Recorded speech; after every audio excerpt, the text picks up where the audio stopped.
morí, y desperté en el cuerpo del novio de Holly Nekujo. Capítulo 3. Habían pasado 2 días desde el incidente del callejón. Estaba sentado en una celda fría, mirando el techo de concreto. Apenas había dormido. Vaya mierda, no llego ni 2 días aquí y ya estoy en la cárcel, reí secamente. Bueno, por lo menos sé que Holline no irá a prisión, todavía. Yo ya sabía que el hecho de que Holline terminara en la cárcel no era solo culpa de Romeo, sino también de un ayudante de Pucci.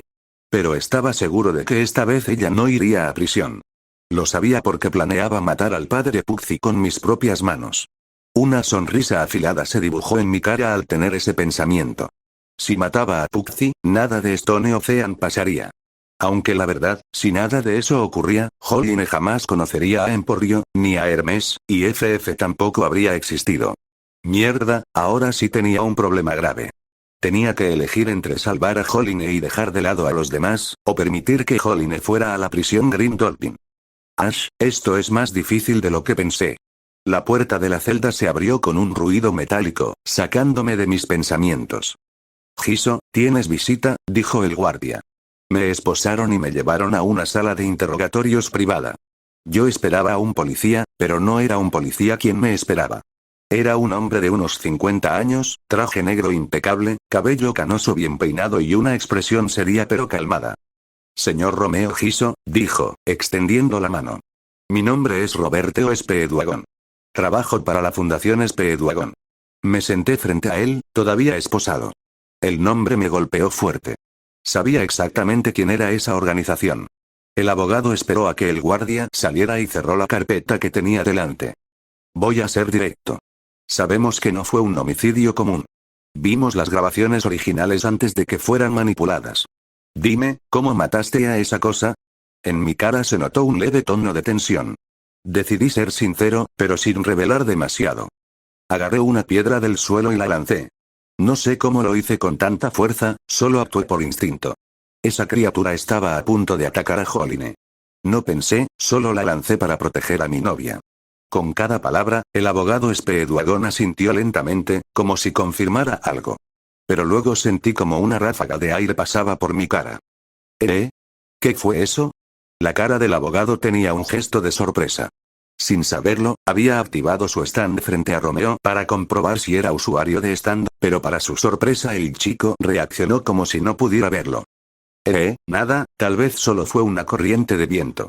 Romeo notó el leve tono de nerviosismo en la voz del abogado, pero solo guardó silencio. Bueno, siguiendo con las preguntas, ¿podrías decirme qué sabes de esas criaturas? Preguntó Romeo para saber si ellos sabían lo básico, como sus debilidades y origen. Ejem. Bueno, lo que sabemos es que estas criaturas empezaron a aparecer de forma repentina el 1 de noviembre de este año. Al principio eran casos aislados, pero cada vez son más frecuentes. La fundación está haciendo todo lo posible para que no se haga público. El pánico sería catastrófico. Se inclinó un poco hacia adelante. El primer caso de estas cosas fue en una fábrica donde una de ellas apareció. Nuestra fundación hizo lo posible para que no se hiciera pública la historia. La cara de Romeo se puso pensativa. ¿La fábrica de qué era? ¿Eh? El abogado estaba confundido por la pregunta repentina del chico. ¿Por qué pregunta eso? Solo quiero saber. No me gustaría que el cereal que compro o el jugo que tomo cada mañana esté infectado por uno de esos monstruos. Bueno, no tiene de qué preocuparse. La fábrica donde se documentó el primer caso fue una de cosméticos. Al parecer esa cosa se descontroló y mató a 20 trabajadores. La cara de Romeo se frunció levemente. Luego recordó algo. Ácido. No sabía si en las fábricas de cosméticos usaban ácido, pero el ácido era una de las debilidades de los parásitos. ¿Pasa algo, señor Hiso? ¿Por qué me ayudan? Pregunté con desconfianza. Porque alguien capaz de matar a una de esas cosas con sus propias manos nos interesa. Y porque protegiste a una inocente. Eso es suficiente para nosotros, por ahora. No creo que solo sea eso. En su organización creo que habrá más de uno que pueda matar a estas cosas. Mi mirada se frunció buscando alguna reacción en la cara del otro hombre. Así que, ¿cuál es la razón real? Bueno, admito que no he sido 100% sincero, señor Hiso, pero de eso le hablaremos luego de que salga de este problema. El interrogatorio terminó ahí. Speedwagon me dio instrucciones claras sobre qué decir y qué no en la audiencia. Cuando me regresaron a mi celda yo me había puesto a pensar. Jaja, Naranjita murió pensando que Giorno se la estaba chupando a Mista. Luego de reírme por ese momento tan bizarro que pasó en la parte 5, un recuerdo vino a mi mente y me hizo fruncir el ceño. Luego miré mi mano. Sabía que ahora tenía una fuerza sobrehumana, pero también recordé cómo mis dedos días atrás se convirtieron en cuchillas. No sabía cómo lo había logrado, pero luego pensé, ¿será que podría convertir mi brazo en un arma? Luego pasé los últimos días entrenando para al menos controlar mejor mis habilidades.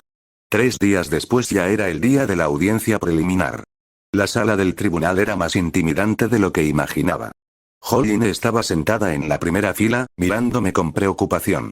Su madre estaba a su lado, tensa. Mi abogado, que daba las gracias de que no era el mismo que apareció en el anime porque ese orejón era un maldito corrupto, tomó la palabra con total calma. Su señoría, este caso es claramente una acusación falsa. Mi cliente y la señorita Kujo se dirigían a tener una cita en el local El Tiburón. Las grabaciones de seguridad lo demuestran claramente. Primero llega a la señorita Kujo al local, luego mi cliente se acerca, y poco después se escucha un altercado en el callejón cercano. La pantalla mostró las imágenes editadas. Holly caminando hacia el local, yo llegando poco después, y no existen pruebas suficientes para sostener un cargo de homicidio. Objeción, señoría, interrumpió el fiscal. No solo hay pruebas de que el joven Romeo Giso es culpable, sino que él mismo se declaró culpable cuando 2 policías lo interrogaron, y si un criminal confirma que es culpable no se tendría que hacer un juicio. Mi abogado sonrió con una sonrisa de victoria como si ya tenía previsto esa acusación. La declaración inicial de mi cliente donde asumía toda la culpa fue hecha bajo un estado de shock extremo tras presenciar un acto violento y temer por la vida de su novia. El fiscal miró con cara de sorpresa. Así que no hay evidencia física que relacione a la señorita Kujo con los hechos más allá de ser una víctima y que mi cliente solo actuó en defensa propia. El fiscal intentó argumentar, pero las pruebas eran demasiado débiles. Después de casi 40 minutos de deliberación, el juez finalmente habló. Quedan absueltos por falta de pruebas concluyentes. Caso cerrado. No podía creerlo. Salí libre. Apenas crucé la puerta del tribunal, Holly corrió hacia mí, luego pude sentir cómo me daba pequeños golpes en el pecho. Idiota, no vuelvas a hacerme esto. Dijo con la voz entrecortada. Pensé que te iban a encerrar de verdad. Oye, tranquilo, murmuré, dándole un abrazo torpemente. No iba a dejarte sola en esto. Ella intentó resistirse al abrazo pero poco a poco se rindió, luego me miró a los ojos. No vuelvas a hacerme algo así, ¿entiendes? Su mirada era demasiado intensa. Me ponía nervioso que estuviera tan apegada a mí tan rápido. Tenía que tener mucho cuidado de ahora en adelante. No podía cambiar las cosas demasiado rápido ni de forma sospechosa. Pero al ver a Holly tan emocional yo no pude evitar sonrojarme. Sabía que estaba mal pero no podía dejar de pensar lo hermosa que era ella. Saqué esos pensamientos. No, no debo dejar que esos sentimientos controlen mis decisiones. Yo tenía que evitar el final de Stone Ocean y luego tenía que decirle a Holly la verdad, porque aunque yo quisiera yo no era su novio real y solo tenía su cuerpo y recuerdos pero no era el real. Por ahora, había ganado algo de tiempo. En ese momento se acercó su madre. La mujer me miró con una expresión que mezclaba alivio y gratitud. Romeo, dijo con voz seria pero sincera. Gracias por defender a mi hija. Ella me contó que tú te echaste la culpa y en verdad lo agradezco. No sé qué habría pasado si no hubieras estado ahí. De verdad, gracias. Solo hice lo que tenía que hacer, respondí, un poco incómodo por el agradecimiento. La madre de Holly asintió y le puso una mano en el hombro a su hija. Los dejaré un momento. Mi vista se fue hacia el hombre de traje que fue mi abogado. Yo voy a hablar con mi abogado, le dije a Holly. Cuando me alejé, miré hacia un lado y vi a Speedwagon esperándome discretamente cerca de la salida. Me acerqué un segundo mientras Holly hablaba con su madre. Gracias por todo, le dije en voz baja. Speedwagon sacó una tarjeta negra simple de su bolsillo y me la entregó disimuladamente. Yo la tomé y noté un número de teléfono. Cuando estés listo, llámame. Tenemos mucho de qué hablar, señor Giso. No prometo nada, pero si veo otra de esas cosas los llamaré. El hombre me dio un asentimiento y luego se retiró. Holly se acercó de nuevo, con una sonrisa esperanzada pero también con evidente preocupación. ¿Y ahora qué? ¿Quieres que vayamos a comer algo? Me muero de hambre y griega. La verdad no quiero volver a casa todavía. Han sido 3 días muy largos y me preocupé mucho sabiendo que estabas encerrado. La miré con ternura, pero negué con la cabeza. Hoy no, Joline. Todavía estoy muy cansado y todo esto ha sido demasiado. Necesito descansar. Y tú también deberías ir a casa con tu mamá. Es más seguro. Joline hizo un puchero y frunció el ceño, pero en sus ojos se notó un destello de inseguridad. Pero, por favor, insistí suavemente. La próxima cita la haremos como se debe. Sin interrupciones, sin policías, sin nada. Te lo prometo. Solo, dame un par de días para recuperarme, ¿sí? Ella suspiró, claramente decepcionada. Por un momento se quedó callada, mordiéndose el labio inferior. En su mente empezaron a formarse pensamientos negativos. Tal vez quiere romper conmigo. Después de todo lo que pasó, quizás ya no quiere estar conmigo. Ese pensamiento le dolió más de lo que esperaba. Aún así, intentó sonreír. Está bien, pero más te vale cumplir esa promesa. Su madre se acercó y se la llevó, aunque Joline no dejaba de mirar hacia atrás mientras se alejaban, con una expresión triste. Regresé solo a la mansión. Cuando abrí la puerta principal, los sirvientes se acercaron rápidamente. Elena, el ama de llaves, parecía realmente preocupada. Joven Romeo, gracias a Dios que está bien. Escuchamos lo que pasó. ¿Está herido? ¿Necesita algo? Estoy bien, Elena. Gracias, respondí con una pequeña sonrisa. Solo necesito descansar. Subí a mi habitación y me dejé caer en la cama.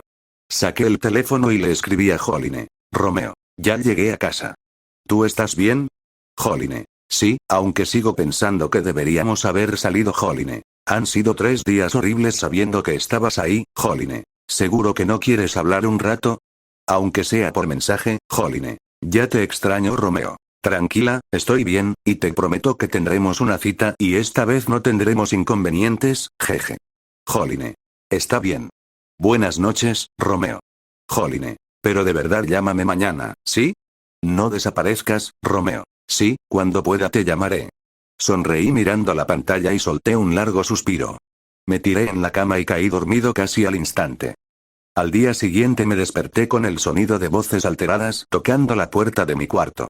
Miré el reloj. Eran las 11 de la mañana. Joven Romeo, era Elena. Espere, ya voy, tengo que cambiarme. Me cambié y saqué la cabeza por la puerta. Sí, ¿qué pasó, señorita Elena? Joven Romeo, dijo Elena con voz temblorosa. Su madre ha venido. ¿Qué? Un gesto de sorpresa se dibujó en mi cara. Está abajo, y tenemos una mala noticia. ¿Cuál es la mala noticia? Su padre ha muerto. En mis ojos se reflejó una leve sorpresa. Sentía lástima pero no estaba triste por su muerte ya que no era realmente su hijo. Me quedé callado con la cara inexpresiva, lo que la mujer mayor interpretó como que la noticia lo había dejado choqueado. Su madre está abajo, ¿podría acompañarme? Yo lo llevaré con ella. Yo asentí levemente con la cabeza. Ya estaba vestido, así que acompañé a la sirvienta. Ella me guió hasta una sala grande donde había una mujer. Era alta, rubia, bien vestida y con una sonrisa perfecta. Unos recuerdos involuntarios vinieron a mi mente. La mujer se llamaba Victoria Giso. Era la madre de Romeo. Pero apenas la vi, una fuerte punzada recorrió mi cabeza. Era la misma punzada que sentí las veces que me crucé con un parásito, así que me puse alerta. Si ella era un parásito también eso significaba que podía detectarme. Hijo, dijo con voz cálida y preocupada, acercándose para abrazarme. Me enteré de lo que pasó. Tu padre falleció ayer en un accidente de avión mientras volvía de Europa. Lo siento mucho. Mentira. Lo supe inmediatamente. Ella lo había matado. Fin del capítulo 3, ¿quieres que continúe con el capítulo 4 ahora?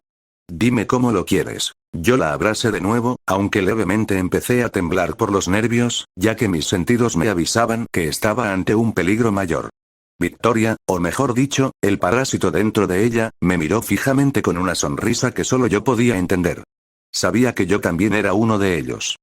Vamos a hablar en privado, cariño, dijo con tono cariñoso y extrovertido, como una madre normal. Los sirvientes se retiraron respetuosamente.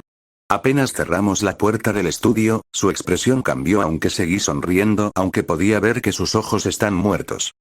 Así que tú también eres uno de nosotros, dijo con voz calmada y racional. Qué interesante. No esperaba encontrar a otro parásito ocupando el cuerpo de mi hijo. Yo me sorprendió, tal vez ella era una de los pocos, paracitó que podía ser raciones y que pensaban mejor su supervivencia. No soy como tú, respondí fríamente. Yo no mato inocentes. Y no voy a permitir que tú lo hagas. Si tocas a los sirvientes o a cualquiera de esta casa, te mataré. La parásito en el cuerpo de Victoria soltó una risa suave aunque era una risa forzosa. Fuiste tú, ¿verdad? Dije entre dientes aunque no me afecta su muerte, no dejaría que una persona muera siendo comida con una de estas cosas. Tú mataste a mi padre, exclamó con un ceño fruncido. La cara de Victoria parecía pensativa. Hablas como si fuera tu padre, además era necesario, respondió ella sin remordimiento. Estaba empezando a hacer demasiadas preguntas. Pero no te preocupes, hijo. Puedo fingir ser la madre perfecta. Solo mantengamos una relación pacífica, yo solo quiero asegurar mi supervivencia al igual que tú, no te preocupes, no mataría a ningún de nuestros sirvientes ya que son un buen camuflaje. Podía sentir como una leve molestia empezó a crecer en mi interior. Estas cosas que se hacían pasar por humanos, solo les importa sobrevivir y nada más. Cada palabra que decía Victoria, me hacía sentir náuseas, literalmente cualquier vida que no sea la suya, no le importaba. No quiero ningún trato contigo, respondí firme, y no dejaré que un ser tan repugnante como tú siga con vida. Victoria sonrió con falsa dulzura y dio un paso atrás. Qué lástima. Esperaba que pudiéramos cooperar. De repente, su brazo derecho se estiró a una velocidad aterradora, convirtiéndose en un látigo de tentáculos afilados. ¡Mierda!, grité mientras era mandado a volar por el impacto y rompiendo un puerta. Gritos de terror se escucharon mientras los sirvientes huían al ver cómo Victoria se transformó en un monstruo deformado su cabeza.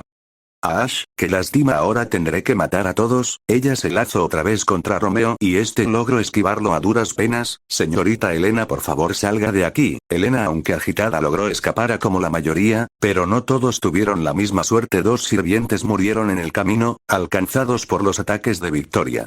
Ver sus cuerpos sin vida llenó a Romeo de una rabia profunda. Maldita hija de puta, Romeo gritó y Victoria centró su mirada en él. ¿O qué pasa, hijito? ¿Ya recapacitaste? Diría Victoria con una sonrisa que parecía tranquila y feliz. Finalmente, después de que los últimos sirvientes huyeran de la zona, Romeo se quedó solo con ella en el pasillo principal. Te voy a matar, maldita, diría Romeo mientras su cuerpo comenzó a cambiar. Es la naturaleza de más apartamento, niño, yo solo hago lo que es mejor para mi supervivencia, decía Victoria a punto de lanzar uno de sus tentáculos. Los músculos de sus brazos y piernas de Romeo hincharon de forma brutal, rompiendo parte de su ropa. Su espalda se curvó, adoptando una postura más animal con sus piernas eran más largas y sus dedos se alargaron en garras negras y afiladas. Y sus ojos brillaron con furia. Se veía como una bestia humana y al instante él esquivó el ataque. Esto, lo aprendí en la cárcel, gruñó con voz más grave. Descubrir que puedo modificar ciertas partes de mi cuerpo, sonreí y luego me abalase a 4 patas así a Victoria, quien soltó una risa fría. Impresionante, veremos si eres lo suficiente apartamento para sobrevivir. La pelea fue brutal y difícil. Victoria era más fuerte y atacaba con sus 4 tentáculos con cuchillas, aunque Romeo le hacía parry con una cuchilla que tenía en uno de sus brazos. Victoria era más inteligente y tenía mucha más experiencia. Lograba anticipar sus movimientos y lo hería constantemente. Romeo sangraba por varios cortes profundos, aunque lentamente se cerraron por la regeneración que poseía. Ah, maldita, si sigo así me voy a morir. Buscaba una forma de derrotarlo. A mi mente vino un recuerdo. Debajo de la mansión había unas calderas, que calentan al agua a más de 100 grados, era algo peligroso pero ya tenía una idea, con esfuerzo logré guiarla hacia el sótano, hasta la sala de calderas. El calor era insoportable. No puede hacerle daño, si siquiera pudiera tocarla, su regeneración haría que se cure al instante. Oh no, mi pequeño, ven con mami, la voz de Victoria era una sin ninguna emoción. Ash, poderte en el infierno. Cuando Victoria iba a dar el golpe final, Romeo pateó con todas sus fuerzas una tubería principal. La regeneración no funciona si las células si se está cocinado, diría con una sonrisa, y chorros de agua hirviendo salieron disparados por las tubieras. Yo me cubrí ya que sabía que era lo que me pasaría si no lo hacía. En cambio Victoria recibió un chorro de agua hirviendo de lleno, el grito que dio fue inhumano como el de un animal que le rompieron la pata y ya no podía escapar, ampollas le salieron en su piel, y quemaduras de 4º grado se veían. ¡Ah! El grito de Victoria. Su cuerpo parasitario comenzó a retorcerse del dolor. Es mi momento. Yo me acerqué rápido mientras Victoria está retorciéndose del dolor, y usado una de mis cuchillas logré atravesarle el pecho. Victoria dio un último gemido de dolor antes de caer muerta. Romeo estaba exhausto y herido. Vería cómo el cuerpo del parásito recupera lentamente su forma humana. Ash, porque tiene que volverse humanos cuando se mueren. Su transformación bestial comenzó a revertirse poco a poco, volviendo a verse como antes. Algunas lágrimas cayeron por sus mejillas de forma involuntaria. ¿Qué? ¿Por qué estoy llorando? Se preguntaba mientras tocaba sus mejillas y sentí las lágrimas fluir. Los recuerdos del Romeo original surgieron con fuerza. Momentos en los que Victoria, antes de ser poseída, lo había abrazado, le había regalado cosas caras y, aunque distante, había intentado ser una madre. Maldición, murmuró Romeo, limpiándose las lágrimas con rabia. Aunque no quiera admitir, él estaba triste por la muerte de esa mujer, ya que, aunque no sea Romeo, tenía todos sus recuerdos y experiencias vividas. No eras tan mala, madre. Se quedó mirando el cuerpo unos segundos más, luego se dio la vuelta. Crash, la caldera están calentándose por la fuga exponencial de agua, que estaba poco a poco inundado. Se sobreexaltó y puso tenso. No me gusta cómo sueña eso. Creo que la caldera va a explotar. Corrió escaleras arriba, saliendo de la mansión justo antes de que una fuerte explosión sacudiera el sótano. El fuego comenzó a extenderse. El cuerpo sin vida de Victoria sería consumido por las llamas mientras Romeo se quedó de pie en el jardín, respirando agitadamente, mirando cómo parte de la mansión se incendiaba. Mierda, no llevo ni una semana aquí y fui a prisión por 3 días, voy matado 3 parásitos, y ahora mi casa se quemó, diría con voz fastidiada, y metiendo las manos en los bolsillos. Yo sentiría una especie de tarjeta en uno de ellos. La saqué y vi la tarjeta de la Fundación Speedwagon y con un número telefónico. Bueno, creo que es un buen momento para llamar a la fundación, o mejor llamo a Holline para avisar. No quiero preocuparla más, la llamaré luego. Fin del capítulo 3.